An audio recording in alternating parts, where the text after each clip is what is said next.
அரசியல்ல தோல்விங்கிறது சகஜங்க. கலைஞர் தோத்து எந்திரிச்சு வந்தாருங்க.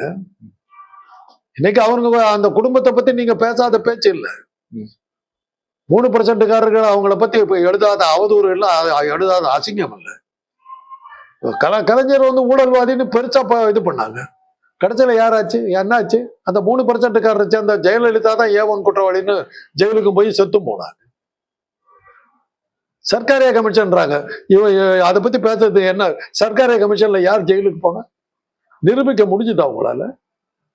ஆயிரக்கணக்கான ஊழல் குற்றச்சாட்டு திமுக மேல சொன்னீங்க. எதை நிரூபிச்சீங்க?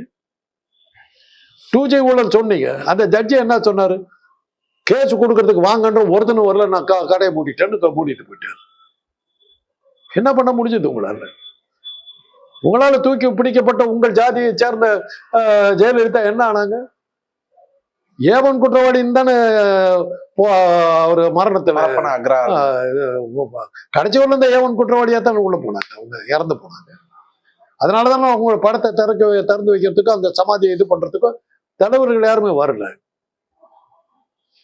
அந்த அளவுக்கு ஆச்சுங்க. அதெல்லாம் அவங்க ஊடகங்கள் மூடி மறைச்சிக்குது. இதெல்லாம் என்ன சொல்றேன்னு நீங்க சொல்ற மாதிரி ஒருவேளை அவருக்கு இது மக்களுடைய வெறுப்பை திமுக தோக்கடிச்சுன்னா தோத்துதான் போகும். அதுல என்ன இருக்கு? இல்ல அதுக்கு ஏதாவது ஒரு என்ன சொல்றது, தன்னை தக்க வச்சுக்கிறதுக்கு திமுக ஏதாவது செயல்பாடு செய்யலாம் இல்லைங்களா? அது செய்யலையோ அப்படிங்கிற ஒரு கேள்வி. அந்த கூட்டத்தை அனுபவிச்சிருக்காங்கிறது போதே தெரியுதா? இவரால ஒண்ணும் செய்ய முடியாதுங்கிற அளவுக்கு அவங்க தைரியமா இருக்காங்கன்னு அர்த்தம்.